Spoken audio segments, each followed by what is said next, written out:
پہلی کا چاند دیکھ کے دعا مانگنا یہ سنت ہے، مستحب عمل ہے۔ تو ایک مرتبہ پہلی کا چاند نکلا، حضرت علی رات کو جب گھر آئے رضی اللہ تعالیٰ عنہ تو بی بی فاطمہ سے پوچھا، فاطمہ چاند دیکھا؟ کہ نہیں میں نے تو نہیں دیکھا۔ بھئی تم نے کیوں نہیں دیکھا؟ دعا بھی مانگتے ہیں اس وقت، تو کیا ہوا، کیوں نہیں دیکھا؟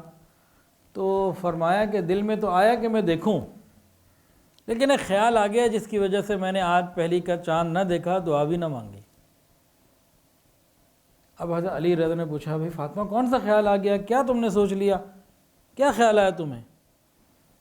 حضرت فاطمہ زہرا رضی اللہ عنہ نے فرمایا کہ بس یہ خیال آ گیا تھا کہ اس وقت میں چاند کو دیکھوں گی، اور چونکہ چاند دیکھنا ایک مبارک عمل ہے، پہلی کا چاند دیکھنا سنت ہے اور دعائیں لوگ مانگتے ہیں، تو میں نے دیکھا کہ اور بھی لوگ اس کو دیکھ رہے ہوں گے، تو ایسا نہ ہو کہ میری نگاہیں چاند کے اوپر اور وہ غیر محرم کی نگاہوں سے جمع ہو جائیں، اس لیے میں نے نہیں دیکھا۔ کے نیچے سبسکرائب کے بٹن پہ کلک کریں، بیل کے آئیکن پہ کلک کیجئے تاکہ ہر نئی ویڈیو کی نوٹیفیکیشن آپ کو مل جائے۔